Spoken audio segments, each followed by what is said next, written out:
Hello students, मैं शुभम श्रीवास्तव आज आपके लिए करंट इलेक्ट्रिसिटी का पार्ट नंबर 4 लेकर आया हूँ, जिसमें हम आपसे डिस्कस करेंगे किरचॉफ लॉ क्या होता है। किरचॉफ लॉ के दोनों नियम डिस्कस करेंगे, व्हीट स्टोन ब्रिज के बारे में डिस्कस करेंगे, मीटर ब्रिज के बारे में बताएंगे और इसी वीडियो में हम लास्ट तक देखिएगा, हम पोटेंशियोमीटर भी जो है इसी वीडियो में डिस्कस करेंगे। तो सबसे पहले फर्स्ट लॉ जो है, प्रथम नियम क्या कहता है। प्रथम नियम ये कहता है कि total current entering a junction is equal to the total current leaving the junction. अब जंक्शन क्या है? जंक्शन एक ऐसी चीज है जब मेरे पास तीन वायर आपस में आके कनेक्ट होते हैं तो हम उस पॉइंट को क्या बोलते हैं? जंक्शन बोलते हैं। तो मैंने कहा है कि मेरे पास ये जो जंक्शन है इस पर कुछ I1 करंट आ रही है, I3 करंट आ रही है और I4 करंट आ रही है, और इस जंक्शन से I5 करंट निकल रही है और I2 करंट निकल रही है। तो इस जंक्शन पर मेरे पास अकॉर्डिंग टू फर्स्ट लॉ क्या कहता है कि जंक्शन पर आने वाली करंट कौन कौन सी है? I1 प्लस I3 प्लस का I4, that is equal to आपका हो जाएगा I5 प्लस का I2 के बराबर। तो यहाँ से हम क्या कर सकते हैं? I1 प्लस I3 प्लस का I4 माइनस का I2 माइनस का I5 बराबर 0। या मैं यहाँ से लिख सकता हूँ algebraic sum of the current that is equal to 0 at a junction point. ये होता है आपका फर्स्ट लॉ। फर्स्ट लॉ को हम एक और नाम से जानते हैं, इसी को हम बोलते हैं आपका करंट लॉ, या हम इसे केसीएल लॉ भी बोलते हैं। और इसको एक और अनदर नाम से जानते हैं जिसे हम क्या बोलते हैं? आपका जंक्शन लॉ। ठीक है, नेक्स्ट हम डिस्कस करते हैं आपका एक और बात। फर्स्ट लॉ जो है वो आपका किस बात पर कंजर्व करता है? Based on conservation of the charge. मतलब चार्ज के कंजर्वेशन पर, आवेश संरक्षण पर क्या करता है? आपका फर्स्ट लॉ आधारित होता है। अगर हम सेकंड लॉ की बात करते हैं, ये हो गया हमारे पास सेकंड लॉ। सेकंड लॉ जो है वो आपका होता है, उसे हम बोलते हैं वोल्टेज लॉ। ये दोनों आपके क्या है? सेकंड, इसी को हम बोलते हैं आपका वोल्टेज लॉ भी बोलते हैं। ये सेकंड लॉ जो होता है ये आपका जो किस कंजर्वेशन पर वर्क करता है? ये एनर्जी कंजर्वेशन पर वर्क करता है आपका। इसका स्टेटमेंट क्या है? स्टेटमेंट ये कहता है in a closed loop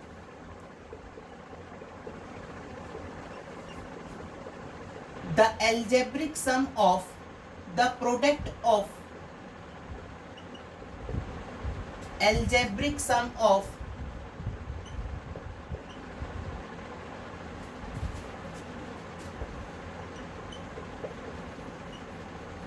current and respective resistance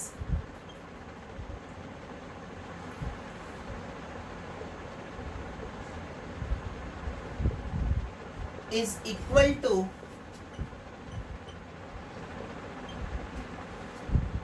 the algebraic sum of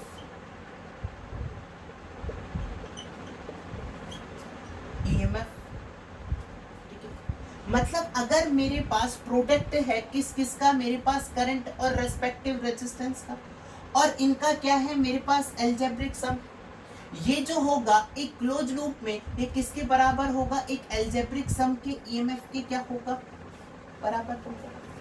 मैं जैसे आपको बताता हूँ, मैंने यहाँ पर सपोज दैट मैं यहाँ पर एक ड्रॉ कर रहा हूँ, आपके एक लूप ड्रॉ कर रहा हूँ, देखिएगा उसमें उससे समझाते हैं। मैंने क्या करा है, यहाँ पर कोई एक आपका ईएमएफ है, मैंने कहा है ये E1 ईएमएफ है, ये आपका E2 ईएमएफ से जुड़ा हुआ है। यहाँ पर जो करंट बह रही है मैंने कहा है R1, इस पर करंट बह रही है आपकी R2, और ये जो है आपके एक अनदर रेजिस्टेंस से R से कनेक्टेड है। ठीक है, इसमें आपके कितने क्लोज लूप हैं? सबसे पहले हमें ये देखना है। एक क्लोज लूप आपका ये वाला हो गया भाई, एक क्लोज लूप आपका ये वाला हो गया छोटा वाला, और एक और क्लोज लूप है। कौन सा क्लोज लूप है भाई यहाँ पर? सबसे बड़ा वाला। यानी कि इसके अंदर कितने क्लोज लूप हैं? 3 क्लोज लूप। तो यहाँ पर मेरी 3 तरीके से इक्वेशन बननी चाहिए। तो सबसे पहले जब भी मुझे आपको क्या करना है, सेकंड लॉ लगाना है, तो आप करोगे क्या? सबसे पहले आप ये देखो, जब आप प्लस से माइनस की तरफ जाओगे तो आपका वोल्टेज क्या होगा? डिक्रीज होगा। जब आप माइनस से प्लस की तरफ जाओगे तब आपका वोल्टेज क्या होगा? इंक्रीज होगा। ठीक है, यहां पर है आपका प्लस, ये है माइनस, ये प्लस ये माइनस। अब यहाँ पर ये क्या हो जाएगा आपका प्लस ये माइनस। मैंने कहा है इसने I1 करंट फ्लो करी है, इसने I2 करंट फ्लो करी है, और ये दोनों मिक्स होकर कहाँ जाएंगी? आपके एक्सटर्नल वाले रेजिस्टेंस में, I1 प्लस I2। जितनी इसने करंट सप्लाई करी थी उतनी ज्यादा इसमें ही करंट I2 इसमें आएगी और I1 इसके अंदर आएगी। तो ये प्लस ये माइनस, ये प्लस ये माइनस। ठीक है, अब हम बात करते हैं, सबसे पहले मैं लगा रहा हूं क्लोज लूप 1 के लिए। आपका पहले वाले लूप की बात कर रहा हूं, लूप नंबर 1। जब मैं लूप नंबर 1 की बात करता हूं, देखिएगा आप क्या करो, कहीं पर भी यहाँ पर एक जगह खड़े हो जाओ और इस लूप के चारों ओर घूमो। जब आप इस लूप के चारों ओर ये यहाँ तक गया, फिर मुझे कौन सा साइन दिखाई दिया? इसमें प्लस साइन। मैंने लिख लिया प्लस इंटू E2। ठीक है, अब मैं आगे बढ़ा, मुझे यहाँ पर कितनी करंट जा रही है? मेरी I2, और यहाँ पर कौन सा साइन दिखाई दिया? माइनस का I2 इंटू R2। ठीक है, आगे बढ़े, यहाँ पर कौन सा साइन दिखाई दिया मुझे? प्लस। ये कितना हो गया आपका? I1 into R1। फिर आगे बढ़े, ये कौन सा साइन दिखाई दिया? माइनस के E1 that is equal to 0। मतलब आप जहां से चले थे वहीं पर आ गए। तो यहाँ पर मैं देखता हूं कि E1 माइनस का E2 ये कितना हो जाएगा? आपके I1 R1। ठीक है, आप क्या करो, इसको E2 माइनस का E1 ऐसे लिख लो चाहे। ठीक है, ये क्या हो जाएगा आपका? I2 R2 माइनस का I1 R1, ये तो हो जाएगा। ये हमने बात करी जब मेरे पास मुझे कौन कौन सा साइन दिखाई देता। अभी हमने बताया जब मेरे पास प्लस से माइनस, सर आप ये वाला बताऊं, ये वाला देखते हैं भाई। हमने पहली वाली इक्वेशन से पहले ऐसे फॉलो करा, अब मैं वोल्टेज लॉ फॉलो करता हूं। देखिएगा, जब आप प्लस से माइनस जाओगे तो वोल्टेज डिक्रीज होगा, मतलब माइनस साइन। जब आप माइनस से प्लस जाओगे तो वोल्टेज इंक्रीज होगा। देखिएगा, मैं यहाँ पर चला, सबसे पहले प्लस से माइनस की तरफ गया, तो यानी कि कौन सा साइन आएगा? माइनस का। ठीक है, आगे बढ़े, फिर माइनस से प्लस की तरफ गए, मतलब वोल्टेज इंक्रीज हुआ, तो क्या लिखोगे? प्लस का I2 इंटू R2। आगे बढ़े, फिर प्लस से माइनस की तरफ गए, मतलब वोल्टेज आपका डिक्रीज हुआ, तो यहाँ पर क्या लिखोगे आप? I1 into R1। फिर आप माइनस से प्लस की तरफ गए, तो यानी कि वोल्टेज आपका इंक्रीज हुआ, प्लस का E1 बराबर 0। ठीक है, तो आप देखो यहाँ पर ये इक्वेशन बन रही है ऊपर वाली, देखो सुन, यहाँ पर आप लिख सकते हो इसको, E2 को उधर ले जाओ, E2 को अगर जब मैं इधर ले जाऊंगा तो ये क्या हो जाएगा आपका? प्लस का। तो ये क्या हो जाएगा? E2 प्लस का हो जाएगा, और E1 क्या हो जाएगा आपका? माइनस का। तो ये कितना हो जाएगा? I2 R2 माइनस का I1 R1। ये हमने बात करी किससे? वोल्टेज ड्रॉप से। ये हमने बात करी थी जब मेरे पास जोन सा साइन दिखाई थी, वैसे आप लगाते जाओ। तो ये हो गया आपका पहले लूप के लिए। नेक्स्ट मैं डिस्कस करता हूं आपका सेकंड लूप के लिए इक्वेशन बना के दिखाऊंगा। जब मैं सेकंड लूप के लिए इक्वेशन लिखता हूं, आपको जो समझ में आया हो भाई, प्लस से माइनस की तरफ जा रहे हो या माइनस से प्लस की तरफ जा रहे हो, वही अप्लाई कर लेना। ठीक है, जो आपको समझ में आया। सेकंड लूप की बात करता हूं, सबसे पहले मैंने क्या करा, मैंने कौन सा, ये जो है आपका, ये आपका क्लोज लूप के लिए वैलिड है, ध्यान रखना। जब मैं यहाँ पर गया तो ये कौन सा हो गया आपका? प्लस साइन दिखाई दिया, मैंने प्लस लिखा। कितनी करंट जा रही है आपकी? I1 प्लस का I2 इंटू R। आगे बढ़े, इसमें करंट कितनी जा रही है आपकी? I2 into R2। ठीक है, फिर कौन सा साइन दिखाई दिया आपको? माइनस का E2 बराबर 0। यानी कि दूसरे वाले के लिए मेरे पास जो इक्वेशन आ जाएगी, I1 plus I2 into capital R plus का I2 इंटू R2। ये हो गई आपकी लूप नंबर 2 के लिए। इनका यूज क्या होता है? इन इक्वेशन का यूज होता है आपको अननोन जो वैल्यू होती है आपकी करंट की, इनकी वैल्यू को फाइंड करने के लिए हम क्या करते हैं? इसका यूज करते हैं। ओके, आगे स्टार्ट करते हैं व्हीट स्टोन ब्रिज, जिसे हम बोलते हैं व्हीट स्टोन सेतु। इसमें क्या होता है आपका, इसमें आपका 4 कॉम्बिनेशन यूज करे जाते हैं रेजिस्टेंस के। इसमें आपके चारों रेजिस्टेंस जो है वो इस प्रकार अप्लाई करे जाते हैं, इस प्रकार रखे जाते हैं कि मेरे पास जो गैल्वेनोमीटर में जो यहाँ पर करंट फ्लो होती है, जो गैल्वेनोमीटर में जो डिफ्लेक्शन आता है वो क्या आता है, 0 आता है। मैं यहाँ पर क्या कर रहा हूँ, यहाँ पर कोई एक एक्सटर्नल बैटरी से क्या कर रहा हूँ, करंट फ्लो करवा रहा हूँ। जब मैं एक्सटर्नल करंट फ्लो करवाऊंगा तो इसके अंदर करंट कितनी जाएगी, I1, इसके अंदर करंट गई I2। तो आपका जो कॉम्बिनेशन है, मैंने कहा है ये P रेजिस्टेंस है, ये Q है, ये R है, ये S है। अगर मेरे पास ये व्हीटस्टोन ब्रिज जो है वो आपका बैलेंस्ड कंडीशन में है, मतलब आपका संतुलित अवस्था में है, अगर ये संतुलित अवस्था में है तो आपका ये चीज सेटिस्फाई करनी चाहिए, P अपॉन Q का जो रेशियो होना चाहिए वो क्या होना चाहिए, R अपॉन S के बराबर होना चाहिए। अब हम करते क्या है, जब मेरे पास ये कंडीशन सेटिस्फाई करेगी तो आप ये किसको फॉलो करेगा, ये ओम्स लॉ को फॉलो करेगा। जब ये आपकी कंडीशन सेटिस्फाई नहीं करेंगी तो ये किसको फॉलो करेगा, किरचॉफ लॉ को। तो जो हम आपके जो क्वेश्चंस होंगे वो किससे सॉल्व करेंगे, आपके किरचॉफ लॉ से। तो हमने कहा है कि इसके अंदर कोई भी करंट फ्लो नहीं करती है, ये क्या है आपका गैल्वेनोमीटर। जब इसके अंदर कोई भी करंट फ्लो नहीं कर रही है, मतलब यहाँ पर जो पोटेंशियल ड्रॉप हुआ है वो यहाँ के पोटेंशियल ड्रॉप के बराबर होना चाहिए, तभी तो कहूंगा कि इसके अंदर कोई भी करंट फ्लो नहीं कर रही है। क्योंकि आपको पता है जब करंट का फ्लो किसकी वजह से होता है, पोटेंशियल डिफरेंस की वजह से। जब यहाँ पर कोई पोटेंशियल डिफरेंस ही डेवलप नहीं हो रहा तो इसके अंदर करंट की वैल्यू कितनी हो जाएगी, 0 हो जाएगी। ठीक है, अब हम करते क्या है, मैंने कहा है कि आपका P और Q, R और S जो है इनका रेजिस्टेंस जो है वो क्या है, स्मॉल r के बराबर है। अब हम करते क्या है, जब ये स्मॉल r के बराबर है तो ये दोनों कौन से हो जाएंगे, सीरीज कॉम्बिनेशन में। तो ये कितना हो जाएगा आपका 2R और ये भी कितना हो जाएगा आपका 2R। तो यहाँ से नेट रेजिस्टेंस जो है वो कितना आ जाएगा आपके पास, 1/2R प्लस का 1/2R। तो यहाँ से R net 1/R net that is equal to 2/2R। तो 2 से 2 कैंसिल हो जाएगा, तो आपका एक रेजिस्टेंस जो आ जाएगा, नेट रेजिस्टेंस जो आ जाएगा वो किसी भी एक रेजिस्टेंस के इक्वल आ जाएगा। ठीक है,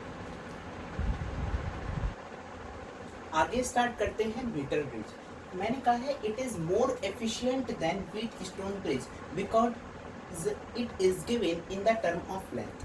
अब होता क्या है कि मैंने कहा है इसको एफिशिएंट ज्यादा होता है क्योंकि इसमें क्या कहा जाता है, लेंथ का टर्म यूज करो।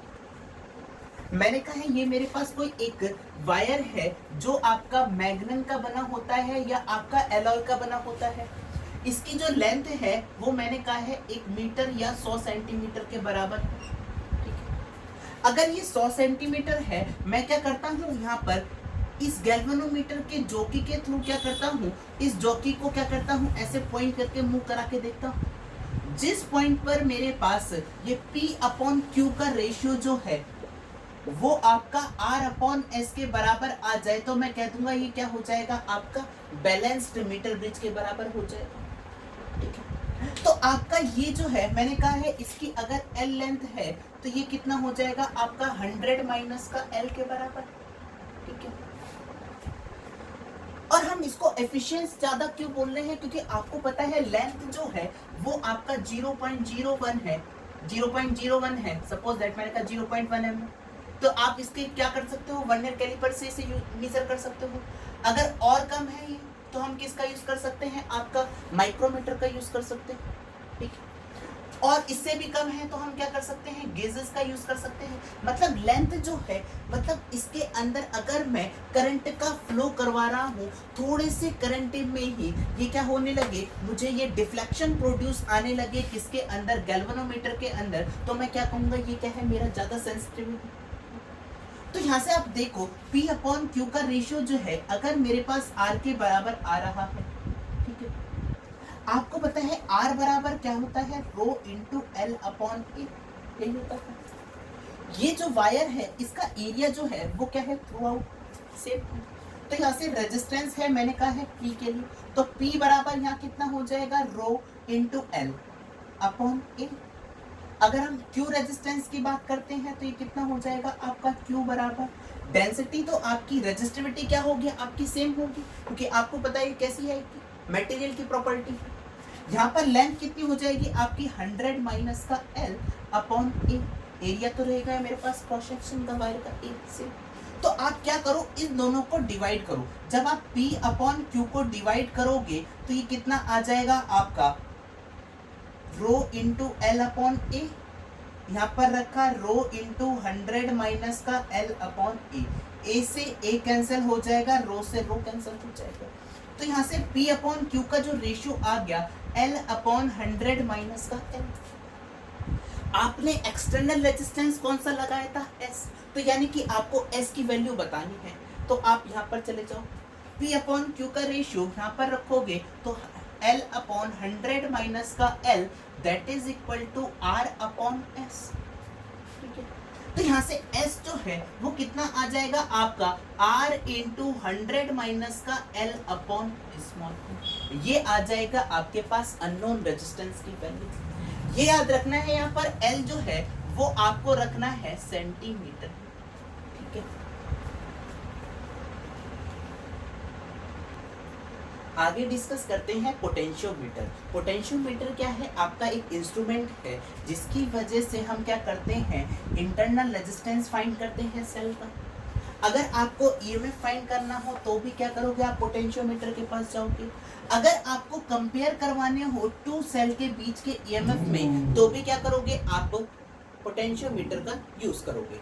ठीक है, अब हम क्या करते हैं, बात करते हैं पोटेंशियल ग्रेडियंट की। पोटेंशियल ग्रेडियंट क्या होता है कि आपका कितनी लेंथ पर कितना पोटेंशियल आपका ड्रॉप हो रहा है। ठीक है, मैंने कहा है आपका L लेंथ पर, ठीक है, कितना पोटेंशियल ड्रॉप हो रहा है, V पोटेंशियल ड्रॉप हो रहा है। तो इस वायर पर मैंने कहा है X डिस्टेंस पर मुझे पोटेंशियल ड्रॉप बताओ। तो पोटेंशियल ग्रेडियंट क्या होता है आपका, एक तरह से ग्रेडियंट का मतलब क्या होता है आपका स्लोप। तो आपका पोटेंशियल यूनिट लेंथ पर जो ड्रॉप होता है उसे ही हम क्या बोलते हैं, आपका पोटेंशियल ग्रेडियंट। तो मैंने कहा है X डिस्टेंस पर आपका पोटेंशियल ड्रॉप बताओ कितना होगा। तो आपको पता है L डिस्टेंस पर कितना था पोटेंशियल ड्रॉप, V के बराबर। तो 1 मीटर डिस्टेंस पर कितना हो जाएगा आपका V अपॉन L के बराबर।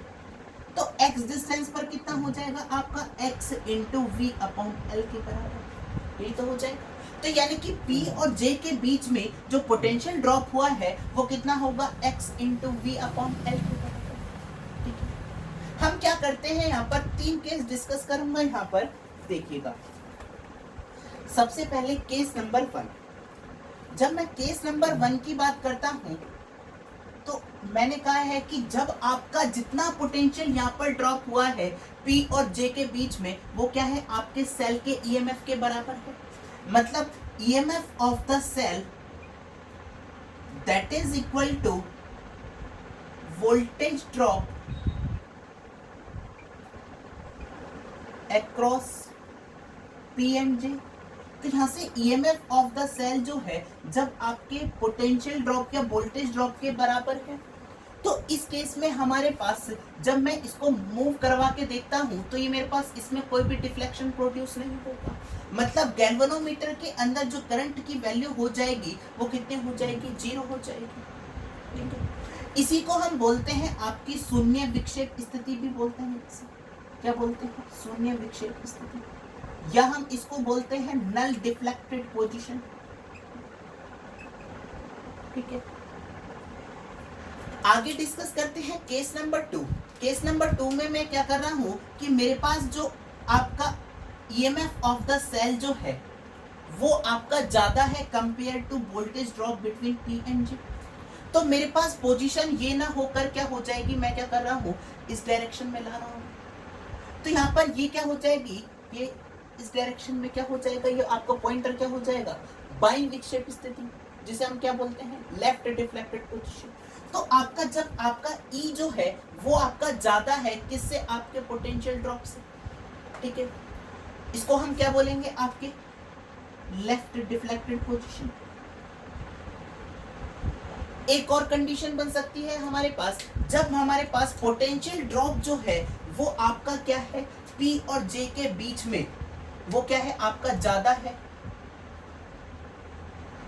ठीक है। जब आपका पोटेंशियल ड्रॉप V P और J के बीच में वो आपका ज्यादा है सेल के EMF के बारे में, तीसरा केस, तो हमारे पास जो पॉइंटर होगा वो किस डायरेक्शन में बेंड कर जाएगा, आपका राइट डायरेक्शन में। तो हम इसको बोलते हैं आपकी राइट डिफ्लेक्टेड पोजीशन, ठीक है।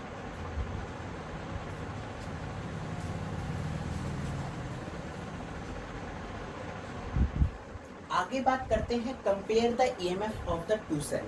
अगर मेरे पास दो सेल है, उनके ईएमएफ को कंपेयर करना हो तो हम किसका यूज करते हैं, पोटेंशियोमीटर का यूज करते हैं। मैं पहला केस डिस्कस कर रहा हूं, यहाँ पर मैंने कहा है कि ये आपकी रिप्रेजेंट करती है आपकी कुंजी को, ठीक है, की को। जब आपका K1 जो है वो क्या है, क्लोज है, और K2 क्या है आपका ओपन है। इस केस में आपको पता है K बराबर क्या होता है आपका V/L, पोटेंशियल ग्रेडियंट ये होता है। अब यहाँ पर जो पोटेंशियल ड्रॉप होगा वो किसके बराबर होगा, E1 के बराबर। जब आप इसको मूव करा के देखोगे, मैंने कह दिया ये P, ये J, ये हो गया आपका Q, तो पोटेंशियल ड्रॉप जो है वो आपका V जो है वो किसके बराबर हो गया, आपके E1 के बराबर हो गया। तो यहाँ से आपका E1 बराबर क्या आ जाएगा, मैंने कहा है कुछ L1 लेंथ पर डिस्कस होता है क्या, पोटेंशियल ड्रॉप। तो E1 बराबर क्या आ जाएगा आपका K इंटू L1 के बराबर, ठीक है। नेक्स्ट केस में क्या करता हूँ, नेक्स्ट केस में डिस्कस करता हूँ कि मेरे पास K1 जो है वो आपका ओपन है और K2 क्या है आपका क्लोज है। जब आपका K2 क्या है आपका क्लोज है तो इसकी वजह से करंट फ्लो करेगी, इसमें कोई करंट फ्लो नहीं करेगी। तो यहाँ से आपका E2 जो है वो आपका मैंने कहा है कुछ L2 डिस्टेंस पर क्या है आपके पोटेंशियल ड्रॉप P और G के बराबर है। जब हमने इसको डिस्कस करा तो L1 लेंथ पर आई, जब हमने इसको इसमें धारा फ्लो करवाई तो मेरे पास जो पोटेंशियल ड्रॉप जो है वो आपका L2 डिस्टेंस पर आया इक्वल। तो यहाँ से आप देख रहे हो कि E1/E2 का जो रेशियो आ जाएगा वो आपका क्या आ जाएगा, L1/L2 के बराबर। मतलब ये डिपेंड करेगा आपके जिस आपने लेंथ पर आपने उसको रखा है चौकी को, ठीक है। अगर हम आगे बात करते हैं तो आपको पता है कि हमारे पास जब सेल डिस्चार्ज होता है तो E इज ग्रेटर देन क्या होता है आपका V होता है। तो यहाँ से E बराबर क्या होता है आपका V प्लस का I इंटू आर, या लिख सकता हूँ V बराबर E माइनस का I इंटू आर लिख सकते हैं, बिल्कुल।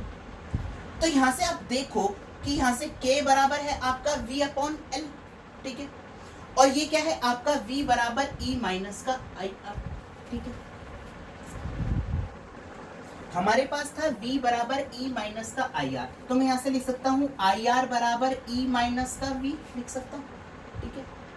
तो यहाँ से आप देखो जो आप अगर V कॉमन लो, IR बराबर मैंने V कॉमन लिया तो कितना हो जाएगा E/V माइनस का 1, ठीक है। तो यहाँ से V बराबर आपको पता है एक्सटर्नल वोल्टेज के कारण जो हमारे पास पोटेंशियल ड्रॉप होगा वो कितना हो जाएगा, ये हो जाएगा। R से आपका R कैंसिल हो जाएगा, सॉरी आपका ये इसमें क्या हो जाएगा, I से आपका I कैंसिल हो जाएगा, तो स्मॉल r बराबर आ जाएगा कैपिटल R E/V माइनस का 1, ये हो जाएगा। अगर आपको इसको लेंथ के टर्म में लिखना है, अगर आप लेंथ के टर्म में भी लिख सकते हो, कैसे करके देखो भाई, मैंने कहा है E बराबर है E1 बराबर है आपका K इंटू L1, ठीक है। मैं पहले वाले का रेजिस्टेंस पता कर रहा हूँ, अगर मैं पहले वाले का रेजिस्टेंस पता करूंगा तो इसको और आपका सेकंड ये वाली V बराबर K इंटू L, इसको आप डिवाइड करो। जब आप इन दोनों को डिवाइड करोगे तो क्या आ जाएगा, E1/V किसके बराबर आ जाएगा, L1/l। तो यानी कि अगर मैं इस रेजिस्टेंस को लेंथ के टर्म में लिखना चाहता हूँ तो ये कितना हो जाएगा आपका स्मॉल r बराबर कैपिटल R L1/L माइनस का 1 इंटू माइनस का 1, ये हो जाएगा। सिमिलरली आप इसको जब आप दोनों लोगे आप तो आपका क्या हो जाएगा, L1 L2 आ जाएगा। तो मैं आपको लिख के दिखा दे रहा हूँ, R बराबर क्या हो जाएगा, कैपिटल R L1/L2 माइनस का 1, ये क्या हो जाएगा आपके पास इस इंटरनल रेजिस्टेंस। जब आपके क्या हो, दोनों लेंथ क्या हो, गिवन। ठीक है, आगे डिस्कस करता हूं मेरे पास sensitivity of the galvanometer. Next discuss करते हैं हम sensitivity of the galvanometer.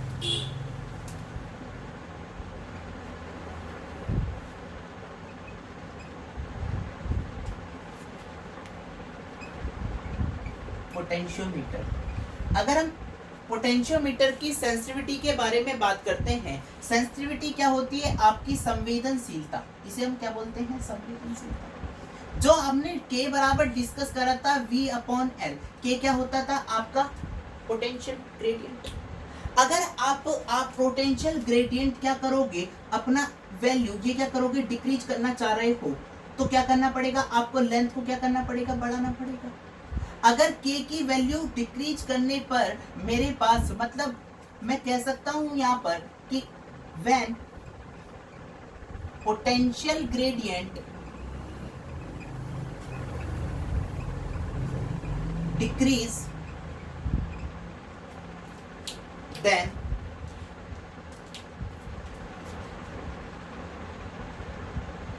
Length of the wire increase, या मैं कह सकता हूं, और अनदर वर्ड में क्या कह सकता हूं कि सेंसिटिविटी जो होगी ऑफ पोटेंशियोमीटर इंक्रीज, ये तो होगा। अगर मैं आपको पोटेंशियल ग्रेडियंट जो है वो है क्या, आपका ग्रेडियंट का मतलब क्या होता है, आपका स्लोप। अगर मैं ग्रेडियंट ड्रॉ करूंगा, आपको पता है tan थीटा बराबर क्या होता है, y/x, ऐसे ही तो लिखते हो। सिमिलरली यहाँ पर मैं, अगर मैं ग्रेडियंट की बात करता हूँ, यहाँ पर मैंने लिया है v, यहाँ पर लिया है l। ठीक है, अगर मेरे पास ग्रेडियंट था, मैंने कहा कुछ ऐसे करके फॉलो कर रहा है, मेरे पास स्लोप। ठीक है, अगर मेरे पास स्लोप ये ऐसे करके फॉलो कर रहा है, तो मुझे क्या करना है, इसका पोटेंशियल ग्रेडियंट क्या करना है, डिक्रीज करना है। जब मैं इसका पोटेंशियल ग्रेडियंट मतलब स्लोप क्या है, आपको डिक्रीज करोगे। जब आप स्लोप डिक्रीज करोगे, जब मैंने स्लोप ये डिक्रीज करा, ठीक है, स्लोप यहाँ पर इंक्रीज हो गया, ये क्या हो गया आपका, डिक्रीज। जब आप स्लोप पहले था इतना स्लोप, अब कितना रह गया आपका, इतना स्लोप। जब आपका स्लोप जो है डिक्रीज हो गया, तो आप देखो लेंथ जो है वो आपकी बढ़ गई, नहीं बढ़ गई, पहले इतनी लेंथ थी, अब इतनी लेंथ हो गई। तो यानी कि मेरे पास सेंसिटिविटी जो होगी वो गैल्वेनोमीटर की, वो पोटेंशियल ग्रेडियंट जो होगा, जब आपका डिक्रीज होगा, तो लेंथ ऑफ द वायर होगी पोटेंशियोमीटर की, वो इंक्रीज कर जाएगी, और आपकी सेंसिटिविटी जो होगी पोटेंशियोमीटर की, वो भी क्या होगी, आपकी इंक्रीज हो जाएगी। ओके, अगर आपको वीडियो अच्छी लगी हो, okay, thank you so much for watching me.